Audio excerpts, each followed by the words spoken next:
의인이 죽을지라도 마음에 두는 자가 없고 진실한 이든이 거두감을 당할지라도 깨닫는 자가 없도다. 의인들은 악한 자들 앞에서 불리어 가도다.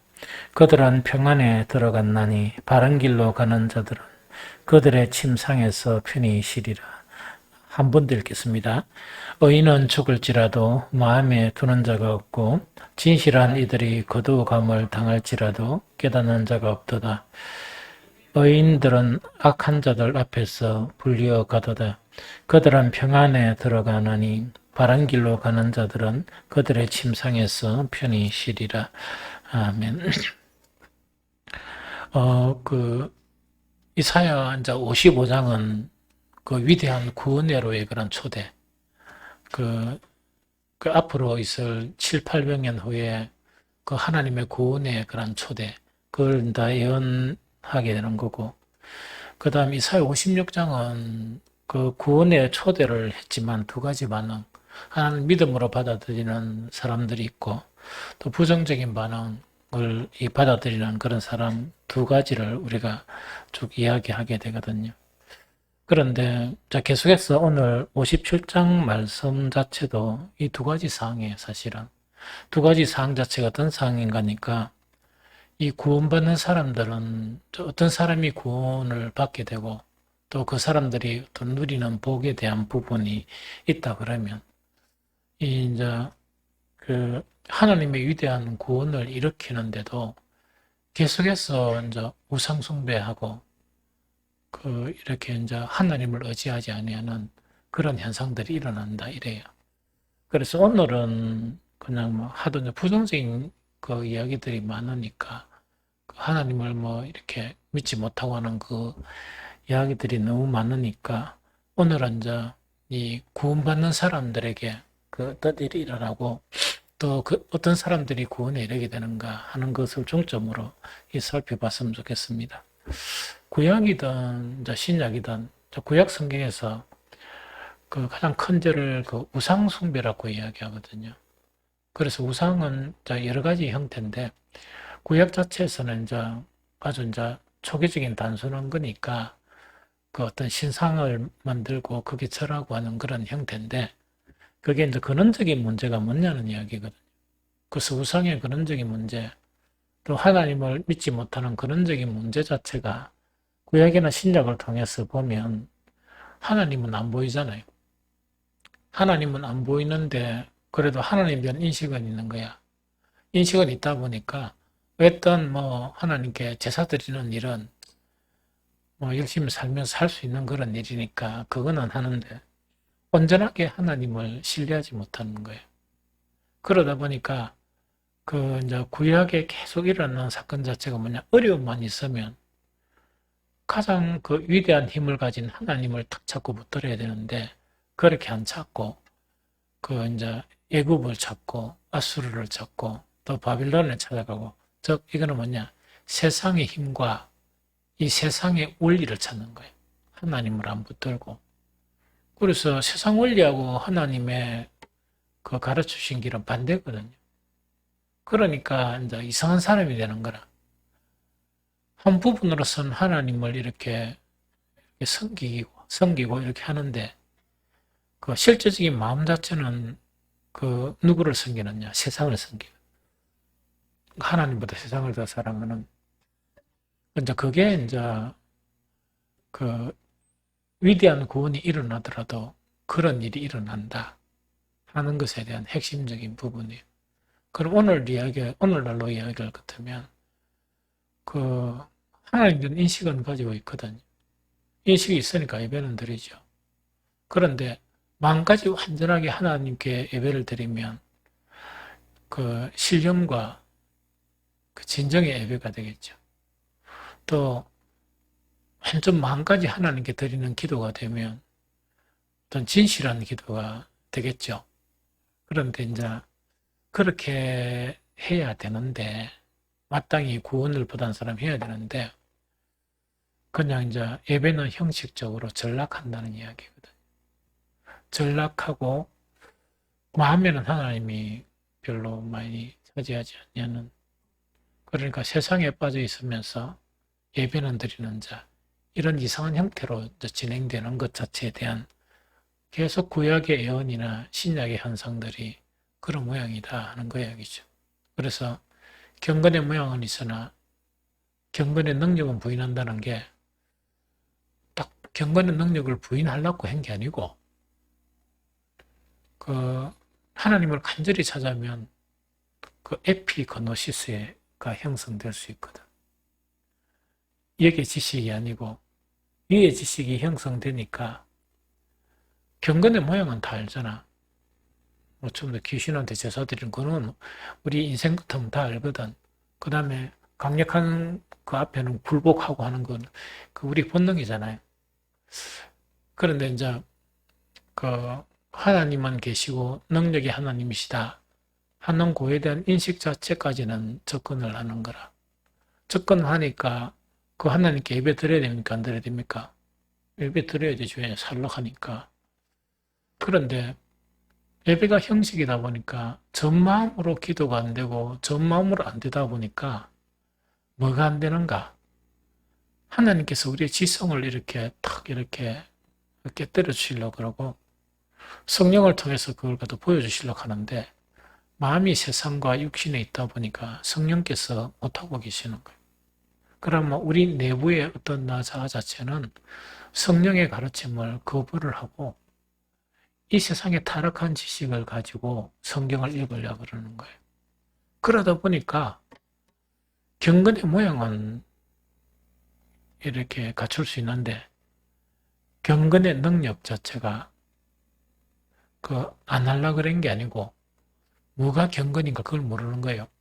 설교를 백날 들어도 안 되고 성경을 백날 읽어도 안 되는 거예요. 기도를 백날 해도 안 되는 거예요. 왜? 마음이 빼앗겨. 마음이 우상에게 빼앗기다 보니까 모르는 거예요. 그러다 보면 참 난처한 일이 생기겠죠. 그럼 진짜 어떤 의 자체를 일으키려고 하는 사람은 외로운 싸움이 되겠죠. 참 외로운 싸움. 외로운 싸움이란 게 뭐냐?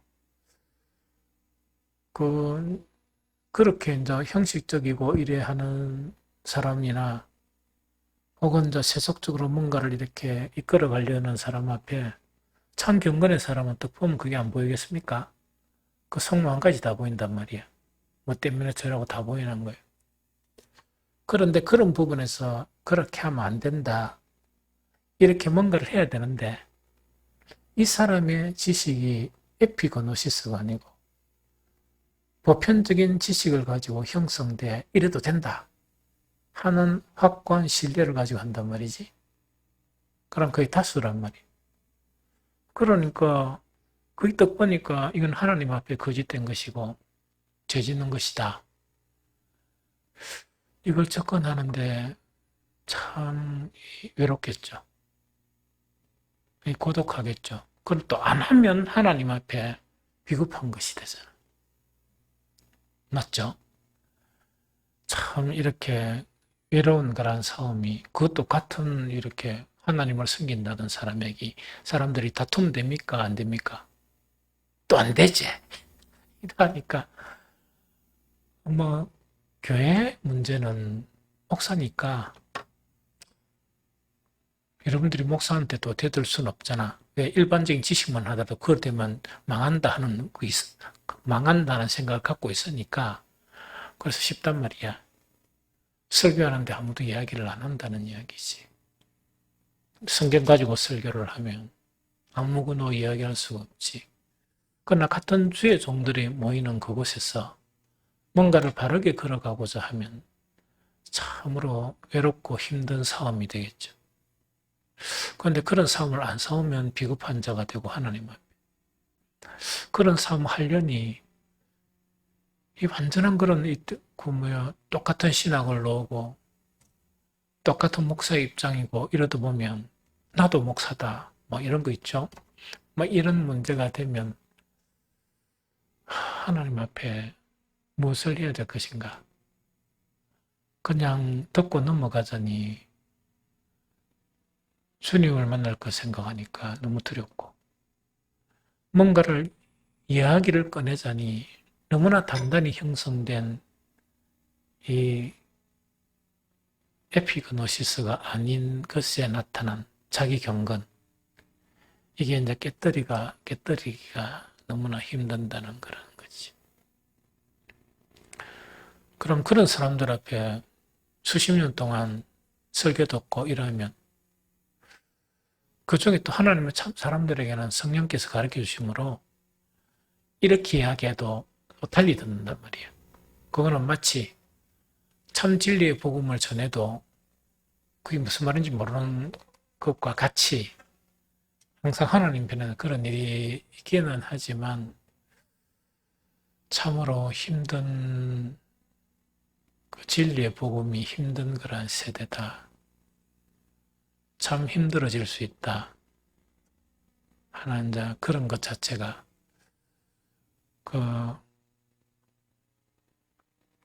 안다는 게 다 중요한 게 아니고 알므로써 나타나는 그런 고통, 고민 이것 자체에 그런 대가를 지불해야 되는 거예요. 그렇다고 이런 이야기를 누구한테 할 수 있겠습니까? 교인들 뭐 대충 이렇게 비상적으로 이야기해 주지. 내가 이런 이야기도 무슨 말인지 몰라가는 만큼 뭐 이래 하시 어떤 상황인지도 모르잖아. 그러다 보니까 참 성경의 위대한 사람들은 힘들게 살아온 것 같다. 이 바울이 내가 선한 싸움을 다 싸우고 달려갈 길을 달려고 왔다 하는 것이 참 숨겨진 그런 이 고통이나 고뇌나 그런 것 자체가 참으로 놀라운 것 같다.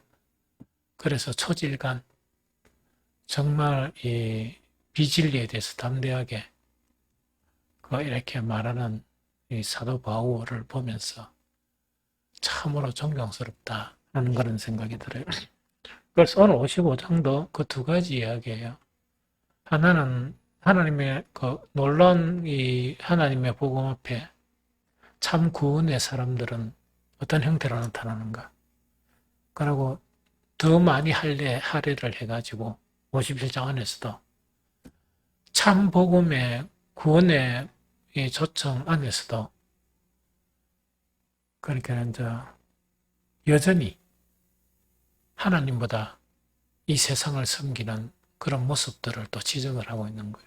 그래서 그 현실이 보니까 예수 그리스도 이후에 초대교회부터 나타나고 저 초대교회가 끝난 지 벌써 한 2000년 돼도 똑같은 현상들이 나타나면서 그 안에 참 믿음의 사람들이 또 나타나고 있다 하는 그런 생각이 듭니다.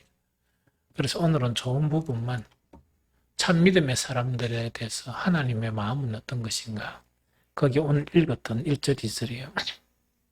다시 한번 읽어주면 의인은 죽을지라도 마음에 두는 자가 없고 진실한 이들이 거두감을 당할지라도 깨닫는 자가 없도다. 의인들은 악한 자들 앞에서 불려가도다.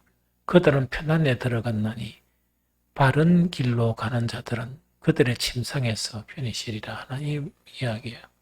그럼 이건 어떤 것에 대한 이야기인가? 이런 이야기야. 우리가 이제 교회에서 보면 뭐 작은 오했던 간에 참 진실하게 신앙생활 하는 것 같다. 자, 이런 사람들을 보게 되는 거예요.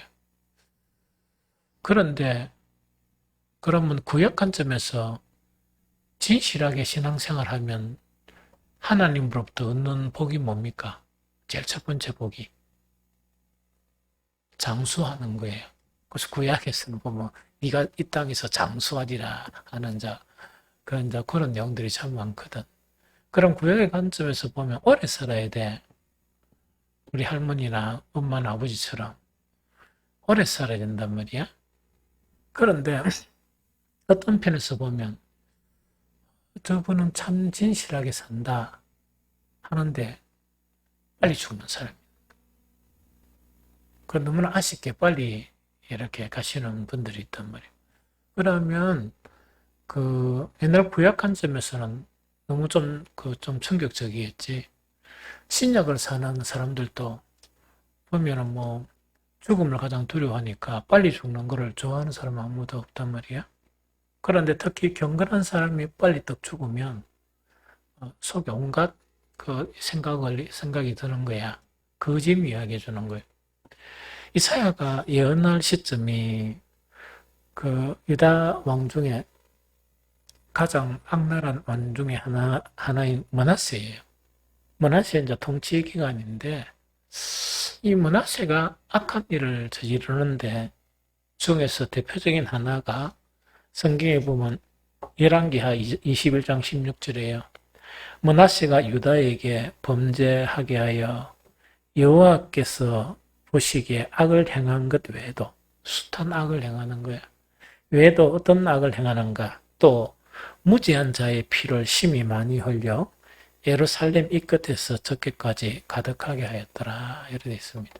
그러면 자기한테 찬성하고 잘못을 지적 안 하고 잘하십니다 잘하십니다 하는 사람은 괜찮은데 거기서 입바른 소리하고 그 다음에 왕은 그렇게 하면 안 됩니다. 뭐 이런 식으로 이제 그건 나쁜 짓입니다. 이런 식으로 이야기하면 뭐 권력이 있겠다, 힘 있겠다 이러니까 왜 된다고요? 그들을 죽여버린단 말이에요. 그래서 그것을 무지한 자의 피를 심히 많이 흘려 예루살렘 이 끝에서 저 끝까지 가득하게 하였더라. 그러면은 요즘도 마찬가지 자기 자신은 정의를 행한다고 보는 거야. 그 추종자들은 다 그렇게 생각을 이래 하겠죠. 그런데 그 항상 악을 저지르는 이 왕들에게는 추종 세력들이 있어요. 그 다음에 뭐 여러분들도 뭐 봐서 잘 알겠지만 우리나라 정권들도 보면 뭡니까? 악을 저질러도 좀 잘했다고 이야기하거든. 그런 렌즈는 멍머리가 띵해가지고 진실이 뭔지를 모르겠는 거야. 그래 보니까 좀 도둑놈처럼 보이고 뻔하게 다 드러난 악도 아니다 이래버리고 세상이 그래. 그러다 보니까 그때 죄 없이 죽어간 의인들의 죽음을 보면서 그 다수의 사람들이 야 저거는 그냥 잘못해서 죽었다 이렇게 이제 생각하는 경우도 있겠죠. 진짜는 안 그런데 역사가 뒤에 판단할 때는 그것은 아닌데 므낫세가 아주 나쁜 놈이고 무지한 피를 심히 많이 흘렸다 이런데 어떤 죄를 집어씌웠어라도 죽여버린단 말이야. 그러니까 사람들은 충격에 휩싸야지. 한두 사람도 아니고. 자기 딴에나 경건하게 산다고 막 이렇게 하는 사람들이 막 너무 많이 죽어버리는 거예요. 이 무슨 말인지 좀 알겠죠? 그래서 이제 그것을 이야기하면서 뭐냐. 의인이 죽을지라도 마음에 두는 자가 없고, 왜냐하면 철저히 쏟다 보니까 그런 경우도 생기겠죠. 이들이 거두감을 당할지라도 깨닫는 자가 없도다. 의인들은 악한 자들 앞에서 불리어 가도다. 여기 가장 중요한 말이에요. 그런데 번역을 이래 하다 보니까 이게 해석하기가 좀 어려워요. 의인들은 악한 자들 앞에서 불리어 가도다.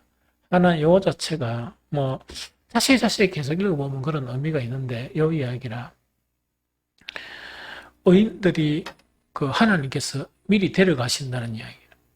데려가신다는 것은 뭐냐? 이 악한 자들이 앞으로 이 당할 그 심판이나 그런 거 먼저 데려가신다 이런 이야기라 그 의미예요. 그럼 쉽게 이야기하면 이런 의미와 같아요. 그 우리가 이제 그래도 좀 생각이 있는 분들이 나이가 탁 들어가 여러 가지 일들을 딱 보면서 딱 한탄하는 이야기가 뭐냐? 내가 너무 오래 살았는가 보다. 이렇게 이야기하는 사람들이 있어. 그럼 이거는 못 볼 것을 본다는 이야기죠. 참 못 볼 것을 내가 이렇게 왜 봐야 되느냐. 내가 너무 오래 살았는가 보다 이야기를. 그럼 이거는 두 가지 해석이 있는데 의인들은 악한 자들 앞에서 불리어가던 두 가지 해석이 있는데 하나는 뭐냐니까 그 의를 추구하는 사람들이 세상이 썩어가고 더 썩어가는 악한 거 있죠. 그걸 보려 그러니까 고통스럽겠습니까? 안 고통스럽겠습니까? 너무나 고통스럽겠죠. 그래서 아까 잠깐 이야기했듯이 뭐냐, 교회는 교회고 이제 여러 가지 이렇게 하다 보니까 여러 가지 일에 관련되다 보니까 이제는 거의 속속들이 이렇게 다 알게 돼 버리는 알게 되어 버리다 보니까 한 번씩은 기도하러 또 앉아 있으면 그 기도가 잘 안 되는 경우가 있어요. 왜냐하니까 이것을 어떻게 해야 되는가? 이거를 갖다가 어떻게 해야 주의 종으로서 바르게 살아가는 것이냐? 그러면 그런 꼴을 안 봤으면 그래 생각했겠습니까? 안 했겠습니까? 안 했겠지. 이미 봐버린 것이. 이미 봐버리고 이제 또 하다 보면 대반이 속이 다 보이는 거야. 그런데 그게 뭐냐? 거의 99.9%가 맞아 또. 그렇다 하다 보니까 잠잠히 있자니 비겁한 자가 되고 사람들이 뭐라 해도 괜찮아. 사람들 앞에서가 아니고 하나님 앞에서 주의 종으로 부름을 받아가지고 침묵하고 있으면 왜 되겠습니까? 그게 참으로 안타까운 하나님을 슬프게 하는 그런 일이겠지.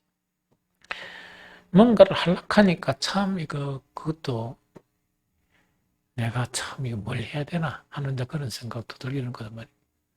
그러면 이제 이런 고통, 심적인 고통 자체가 안 겪어본 사람은 잘 모르지만 그게 하나님을 진정으로 두려워하는 마음이 있으면 그 고통 자체는 억수로 좀 크겠죠.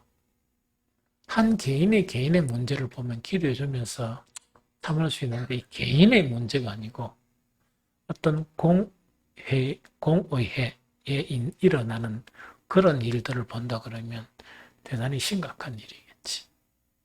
그래서 이제 하나님께서 의인들을 이 악한 자들 앞에서 불리어 간다는 것은 불로서 데려가신다는 이야기거든. 그것은 더 악한 꼴을 안 보고 이미 하나님이 먼저 이렇게 데려가시는 경우 그것 한 가지고 다른 한 가지는 뭐냐? 악행 자체가 계속 쌓이죠. 그 사회가 성경에서 이야기하는 충만한 수, 악이 크게 도달했을 때는 반드시 하나님은 뭘 하십니까? 하나님의 진노가 일어나게 되거든요. 그럼 진노가 일어나게 되면 나중에 마지막에도 그런 구절이 있는데 그때 의인이든 악인이든 다 고초를 당합니까? 안 당합니까? 다 당하죠. 의인들이 당할 고초를 생각하면서 미리 그런 걸 안 보이고 하나님이 데려가신다. 그게 의인의 죽음이다. 그걸 이야기하는 거예요. 그래서 하나님의 의인들, 참 복음을 받아들이는 사람들을 어떤 만큼까지 사랑하시는 거니까 죽음에까지 이렇게 뭔가니까 사람들이 이해하고 이해하지 못하던 관계없이 그 꼴을 안 보게 하고 그런 것을 안 당하게 하기 위해서 하나님은 미리 데려가신다는 그 이야기예요. 그리고 여러분 또 이래 생각하면 안 되겠지. 그럼 나는 덜 사랑해가 그 꼴 보고 살아라고 오래 살면 또 그건 아니야. 그건 아닌 것 같아. 왜냐니까 사람마다 좀 강한 사람이 있고 또 그런 악이 있더라도 뭐 교회를 다니고 하나님 섬기도 감각이 없는 사람이 있어요. 그런 부분에서 저렇게 잠 잘 자고 기도할 때만 자기 꼴고 푹 기도하고 팍 일러쓰고 이런 사람이 고통도 못 느끼는데 미리 데려가시겠습니까? 안 데려가시겠습니까? 별로 안 데려가셔도 살겠죠. 하나님 덜 사랑한다는 게 아니고 그래서 하나님은 여러 가지 것들을 고려해서 좀 이렇게 그 죽음에까지 이렇게 관여하신다는 그 이야기예요. 그래서 이제 2절에 보면 확실하게 이야기하죠. 의인의 죽음의 성격은 뭐냐? 죽음이라기보다 그들은 평안에 들어갔다. 평안에 들어갔다는 건 뭡니까? 남은 자들은 평안하단 말입니까? 고통스러울 거란 말입니까? 고통스러울 거란 이야기시. 그래서 이 뒤에 보면 역사가 이스라엘 역사가 고통의 역사가 시작돼요. 그걸 안 보이게 하기 위해서 하나님은 미리 데려가셨다는 그 이야기를. 그뿐만 아니고 바른 길로 가는 자들은 뭐 하고 있다? 죽은 거는 맞지만 그들의 침상에서 편안하게 쉬고 있다. 언제까지? 예수 그리스도의 재림까지. 조금 이해가 되죠? 그래서 이거는 뭐냐니까 바로 그 하나님을 진실되게 사랑하는 사람은 하나님의 이렇게 미세한 부분까지 그 사람의 성격이나 또 그 사람이 그 어떤 사람인가에 따라서 그 죽음까지 관여하시면서 그렇게 참 더 나쁜 꼴을 안 보고 또 나쁜 할만을 안 보게 하시기 위해서 의인을 죽음으로 이끌어 가신다는 그 이야기예요. 좀 이해가 되겠죠? 그래서 이거하고 똑같진 않지만은 그 이 유사한 말씀이 잠언에 있거든요. 그래서 옛날은 저는 이것을 가지고 설교를 했는가는 잘 모르겠지만 그 같은 내용이에요. 잠언 14장 32절에 보면 악인은 그의 환난에 엎드러져도 그렇게 이제 악이 이제 극에 도달하면 하나님은 반드시 징계를 하시거든. 악인은 그의 환난에 엎드러져도 의인은 그의 죽음에도 뭐가 있다고요? 소망이 있느니라. 그래서 그 의인의 죽음에 대해서 우리가 함부로 생각한다든지 또 함부로 막 이렇게 그 말을 한다든지 하는 것은 없어야 한다. 하나님은 아주 미세하게 이렇게 하시는 하나님이다 하는 그 이야기죠. 그 다음에 이제 큰 두 번째는 뭔가니까 어떤 사람이 그 의인이고 구원을 얻느냐. 그 하나님의 놀라운 구원이 일어나죠. 어떤 사람이 의인이고 그런 큰 그 구원에 동참하게 되느냐 하는 것 자체인데 이사야서 57장 15절 16절 두 구절을 봅니다. 이사야서 57장 15절 16절 두 구절만 같이 보도록 합니다. 함께 읽겠습니다. 지극히 존귀하며 영원히 거하시며 거룩하다 이름하는 이가 이와 같이 말씀하시되 내가 높고 거룩한 곳에 있으며 또한 통회하고 마음이 겸손한 자와 함께 있나니 이는 겸손한 자의 영을 소생시키며 통회하는 자의 마음을 소생시키려 함이라. 내가 영원히 다투지 아니하며 내가 끊임없이 노하지 아니할 것은 내가 지은 그 영과 혼이 내 앞에서 피곤할까 함이라. 한번 듣습니다. 시작. 지극히 존귀하며 영원히 거하시며 거룩하다 이름하는 이가 이와 같이 말씀하시되 내가 높고 거룩한 곳에 있으며 또한 통회하고 마음이 겸손한 자와 함께 있나니 이는 겸손한 자의 영을 소생시키며 통회하는 자의 마음을 소생시키려 함이라. 내가 영원히 다투지 아니하며 내가 끊임없이 노하지 아니할 것은 내가 지은 그 영과 혼이 내 앞에서 피곤할까 함이라. 아멘. 여기서 이제 첫 번째가 이제 뭐냐니까 하나님의 놀라운 구원이 임하죠. 임하면 항상 나눠진다 그랬죠. 하나는 하나님의 이 영원한 큰 구원에 동참하는 사람이 있고 하나는 뭡니까? 뭣이 반만 이렇게 발만 그치고 진짜로 그 구원에 동참하지 않는 사람이 있단 말이에요. 그 구원에 동참하지 않는 사람은 우상숭배라고 이제 지칭을 하는데 크게 보면 우상숭배라는 건 우상만을 섬기는 사람 보고 우상숭배 이렇게 뭐라하지는 않죠. 하나님을 섬기는 것처럼 하면서 우상을 섬긴다는 이야기거든. 그래서 우상숭배가 나쁘거든. 그래서 이제 그 완전한 하나님의 구원에 들어가야 돼, 동참을 해야 되는데 반은 긴 것처럼 보이고 반은 아니단 말이지. 그래서 이제 유대인들은 조상대대로 그런 거야.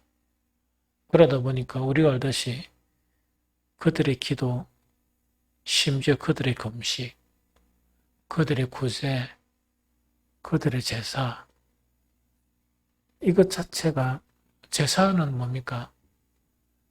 하나님은 너무 싫다. 짐승 잡아오는 게 그 냄새도 싫다. 막 이렇게 하나님은 말씀하신단 말이에요. 그래서 누가 성전문 좀 닫았으면 좋겠다. 그들의 기도하고 그들의 금식까지도 뭐냐니까 너무 듣기 싫다는 이야기거든요. 그게 너무 듣기 싫다는 이야기라. 근데 구제도 마찬가지고 그렇게 이렇게 이제 전락이 돼버리는 거예요.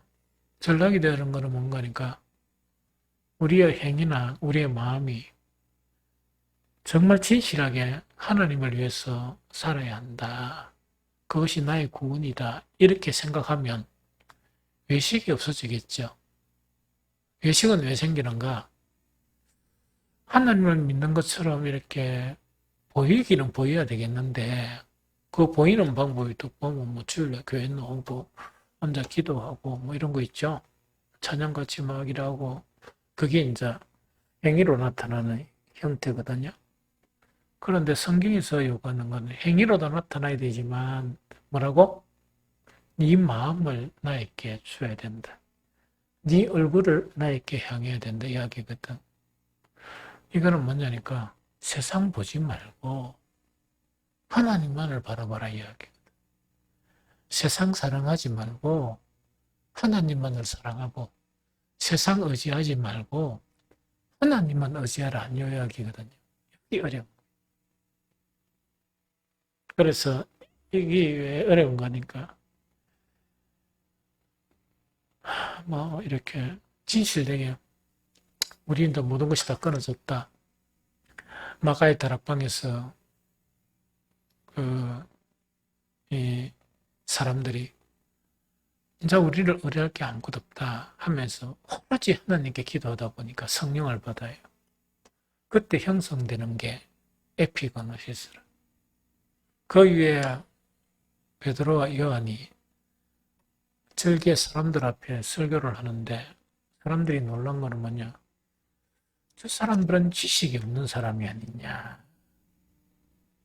저 사람들은 지식이 없는 사람이 아니냐? 이제 이렇게 이제 이야기한단 말이에요. 그래서 지식이 없는 사람이란 이야기를 다른 말로 술 먹은 거 아닌가? 그 술 취하다 보면 아무 소리를 하잖아요? 그렇게 술 취해가지고 지식이 없는데 찌그리다 보니까 좀 지식이 있는 것까지 이야기하는 게 아닌가, 막 그까지 이렇게 오해할 정도로 그래요. 근데 그게 아니고, 하나님의 도움 자체는 우리 지성을 바꿉니다. 그게 에피고노시스라. 그거를 가져야, 참 신앙이 뭔가 그게 보여요. 성경을 보도. 그게 안 가져지면은 가장 쉬운 행위적인 부분만 눈에 들어오는 거야, 이렇게. 알겠죠? 뭐 제사나 기도나. 그게 이제 또, 이제, 에피고노시스가 없다 보니까, 그러면 안 됩니다 하면 막 반발이 일어나는 거예요. 내가 얼마나 오랫동안 이 예배를 드리고, 내 직분이 먹고, 그런 소리를 하느냐. 그러면서 진짜 경건한 사람한테, 니도 아니잖아. 식으로. 니도 진짜 경건하냐. 하나님 앞에 내가 맞는지 네가 맞는지 어떻게 이래 본단 말이야. 그러니까 참 이거 권면하는 것도 힘들겠지. 그런데 뭐 그 사람들을 탓할 수 없는 게 하나님께서 그 지식을 차단했습니다. 왜 차단했느냐? 마음이 세상에 가 있으니까 죽부리면 이단도 큰 이단을 만들겠지. 지 혼자 뭐 이렇게 해가지고 하나님 앞에 좀 괜찮은데 그걸 합리화하면서 이단을 만들어가지고 옛날에 영지주의처럼 이단을 만들면 혼자 지옥 갑니까? 여러 명 들고 갑니까? 그래서 그 들고 가지 못하도록 에피그노시스를 차단해버리는 것 같아요. 그럼 경건한 사람에게는 왜 에피그노시스를 주느냐? 에피그노시스를 줘야 천국으로 같이 가지. 뭐 다 들고 가는 건 안 되지만 하나님의 택하신 자들을 들고 가겠지만 그래도 말씀을 전해줘야 들고 가지. 이거 좀 이해가 됩니까? 그래서 그, 그 차이다 하는 그 이야기죠. 누가 구원을 얻느냐 하면서 51장 15절에 보니까 뭐라고요? 지극히 존귀하며 영원히 거하시며 거룩하다 이름하는 이가 이와 같이 말씀하시되 내가 높고 거룩한 곳에 있으며 자꾸 뒤에 주대요. 통회하고 마음이 겸손한 자와 함께 있다. 하나님은 지극히 높은 곳에 계시지만 누구하고 함께 계시느냐? 마음이 통회하고 마음이 겸손한 자와 함께 계셔가지고 하나님은 어떤 일을 하시느냐? 겸손한 자의 영을 소생시키는 거야. 영이 소생되면 하나님께서 뭘 주시겠어? 그 감성도 주시고 에피그노시스 이것도 주시겠지. 통회하는 자의 마음을 소생시키려 합니다. 요거다, 그죠? 그러면 누구에게 위대한 구원이 임하게 됩니까? 첫 번째, 통회하는 사람. 두 번째, 겸손한 사람. 대단히 중요해요. 첫 번째, 통회하는 사람. 두 번째, 겸손한 사람입니다. 그런데 이때 통회라는 거 있죠. 이 통회라는 말 자체가 원래 그 직역을 하면 통회가 아닙니다. 그러니까 히브리어로 통회 자체가 직역을 하면 통회가 아니에요. 뭔 줄 압니까? 가루예요, 가루. 뭔가 있으면 빠싸버리는 거 있죠. 빠싸버리가 아니라 가루를 의미하는 거예요. 그러면 이거는 직역은 가루인데 이거를 이제 달리 표현하면 통회라고 이렇게 번역을 할 수 있습니다. 그러면 이거는 뭐냐니까 그 형식적으로 뉘우치는 게 아니고 죄를 깊이 뉘우치다 보니까 또 뉘우치다 보니까 가루가 될 정도로 죄를 뉘우치는 그 마음이에요. 자, 이제 봅니다. 참 경건한 사람이 어렵게 권사님 그거는 그렇게 하는 게 안 좋은 게 아니에요?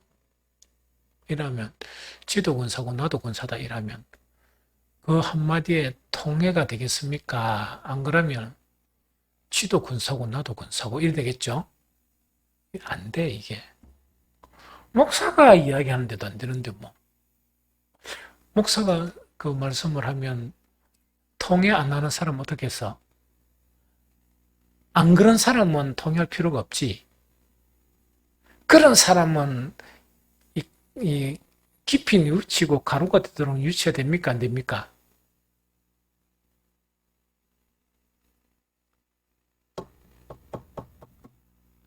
그냥 가만히 이렇게 있는 사람은 이미 가루가 되었으니까 가만히 이렇게 있습니까? 그러니까 이제 이게 문제 그렇게 이거는 뭘 이야기하는 거겠냐? 깊이 뉘우치는 거는 보통 사람이 깊이 뉘우칠 수 있는 영역이 아니에요. 복받은 사람이 깊이 뉘우칩니다. 복받은 사람만이 깊이 뉘우치지 그 복이 없는 사람은요 아무리 그 이렇게 좋은 말을 하고 이래도 안 돼요. 아예 그게 말씀이 마음에 들어와가 내 양심, 선한 양심을 자극해가 내가 이것밖에 안 되느냐 하는 한탄이 들어가면서 깊이 뉘우치다 보니까 가루가 될 정도로 이 깊이 뉘우쳐야 되는데 깊이 뉘우친다는 어지간한 복을 안 받고는 절대로 안 됩니다. 무슨 말 좀 이해가 되겠죠? 절대로 안 돼요. 그렇기는 하나님의 말씀은 죄에 대해서 이야기하지만 의에 대해서 이야기할 때는 가장 높은 것을 이야기하는 경우가 많아. 높은 수준. 그렇죠? 높은 수준이 되었으면 깊이 뉘우칠 일이 없지. 맞죠? 그런데 높은 수준이 안 되고 있으면 깊이 뉘우쳐야 되겠죠? 통해해야 되겠죠? 그래서 이거는 그냥 사람이 되는 게 아니고 특별한 복을 누리는 사람이 통일을 하게 돼. 왜냐하니까 구약에서 에스겔이나 예레미야서 말씀이 우리 심중에 이렇게 새겨지기 전에 우리의 마음을 이렇게 고쳐요. 그렇게 연이되어 있거든. 그래서 그런 사람이 이제 하는데, 그래서 하나님은 통회하는 사람에게 그 거룩하신 하나님은 어디 계시느냐? 통회하는 사람하고 함께 계신다. 그래서 그 영을 소생시킨다 그 이야기예요. 이해가 되죠? 두 번째, 겸손한 자라는 것은 이거는 그냥 겸손하다 뭐 이래 생각하면 안 되고, 겸손 자체 이때 원어 자체는 이 천한 사람을 이야기해요. 가장 천하다. 가장 천하고 그 다음에 너무 천하다 보니까 눌려있는 사람이야. 늘 그렇긴 나는 천하니까 이렇게 눌릴 수밖에 없죠. 그런 사람, 그런 의미로서 겸손이에요. 마음이 낮아진 사람. 이 사람과 함께 이렇게 가신다 하는 그것 자체를 이야기합니다. 그래서 하나님의 놀라운 구원이 임하는 사람은 두 가지입니다. 하나는 통회하는 사람과 한 사람은 마음이 겸손한 사람. 그래서 세상에도 겸손한 자를 좋아해요. 세상 사람들이. 그렇게 이제 이 교인들이 이제 세상 사람들과 같이 살죠. 나는 교인이네 이런 사람 있죠. 나는 뭐 집사네 이런 사람 되게 안 좋아해요. 그런데 참으로 이 장로라도 너무 소탈한 사람이 있죠. 나는 당신들하고 다를 바 없는 사람이었다. 지금도 여전히 그런 것 같다. 이런 사람들을 억수로 좋아해. 하나님도 마찬가지. 하나님도 누구와 함께 계시는가? 통회하고 겸손한 자와 함께 계십니다. 겸손의 미덕도 되게 어려운 거예요. 겸손의 미덕이라는 것은 그 겸손한 자는 정말 이 아름다운 덕으로 표출되는 거거든. 교만이란 게 뭐냐? 자기 방어 있죠. 자기 방어. 나는 그런 게 아니다. 이런 식으로 방어하는 것에 출발하지만 그게 아름답게 보일 것 같지만 절대로 아름답게 안 보이거든. 오히려 겸손이 아름다운 덕으로 사람 앞에서나 하나님 앞에 보여준다. 그 다음에 이제 심판하고 계속 이야기하면서 하나님은 뭐냐? 내가 끝까지는 심판 못한다. 그 말씀을 남기세요. 마지막 말씀이 거기 이사야 57장 16절인데 내가 영원히 다투지 아니하며 내가 끊임없이 노하지 아니할 것은 내가 지은 그의 영과 혼이 내 앞에서 피곤할까 함이라 하는 이야기다. 그죠? 그럼 이거는 이제 뭐냐니까 그 하나님이 만약 우리 죄에 대해서 끝까지 이렇게 하실 일을 하신다 그러면 그 앞에 살아남을 사람이 없는 거예요. 그래서 하나님은 뭐냐? 구약을 통해서 하나님 치실지라도 끝까지는 못 하시는 거예요. 왜 못 하시는 거니까? 하나님께서 그 배역하는 그 사람들의 무엇을 만드셨다? 영혼. 그 사람들의 영혼을 만드셨죠. 그렇죠? 그럼 영혼이 대단히 중요한 거지. 뭐 몸이야 흙은 흙으로 돌아가니까 그렇지만 영혼은 아주 소중하잖아. 하나님 사람을 만들 때 흙을 만드셨어. 흙이 귀한 겁니까? 아닙니다. 흙을 만들어놨는데 하나님의 생기가 그 속에 임해서 영혼을 부어주신 거예요. 영혼은 하나님에서 온 거고 몸은 어디에서 온 거라? 땅에서 온 것입니다. 그런데 이놈의 그 영이 주도해야 되는데 스나가는 육체가 주도하는 사람으로 바뀐 거야. 그러니까 육체는 곧 없어지는 거잖아요. 그래서 육체가 주도한다는 거는 없어지는 것을 다 옮겨잡고 있단 말이에요. 영원한 것은 하나님의 말씀이고 영원한 것은 복음이고 주님인데 그걸 지어야 되는데 미련하니까 받고 뭐를 진다고? 나에게 우선순위는 뭐라고? 썩어질 것을 먼저 지고 있는 거야.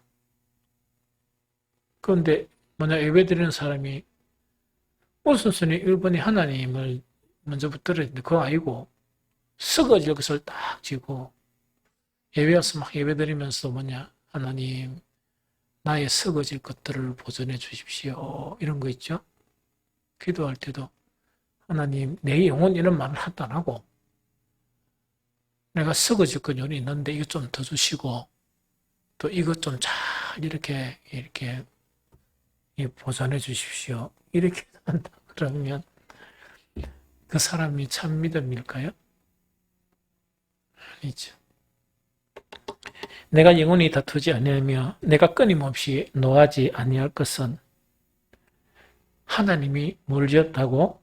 그의 영과 혼을 지었는데 몸이야 흙으로 들어가는 거니까 괜찮지만 하나님이 주신 영혼이 피곤하게 되면 안 되니까 참으신다는 그 이야기입니다. 그런데 구약에서는 직접적으로 이렇게 제재를 많이 가하셨지만 신약에서는 뭡니까? 이미 다 계시를 했잖아. 그래서 구약만큼 직접적으로 두드려 패고 이런 게 좀 없습니다. 왜냐하면 최후의 심판이 기다리고 있으니까. 이해가 되죠? 그래서 오늘 말씀을 통해서